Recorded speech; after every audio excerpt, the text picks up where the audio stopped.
Андайдыга самылхан карьер. Андайдыга самылхан карьер сахасергер минне көрөккө бар. Россияга ан бастыкытын алмаз остур серманна көстүбүт. Геологтор 1995 сылакка алмаз барын билен Москвага радиограмма билдирбиттер. Ол кистелин истенери манны кебит. Закурили трубку мира, табак отличный. Антон 2 сыл болон барын карьер үлти сагалыммыт. Мирдин аттаммыт.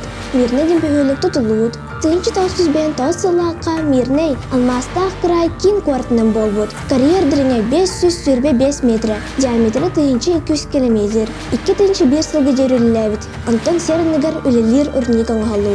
Ол 2-9 сылтан 2-17 сылга жерүлләбит. Билген мир карьер үлті тақтан тұрыр. Мирне көріккі аты карьердар, оны рудниктер үлелейлер. Алмазы России сахаден кылгатан Алроса компания штаб-квартирата мирне көріккі бар.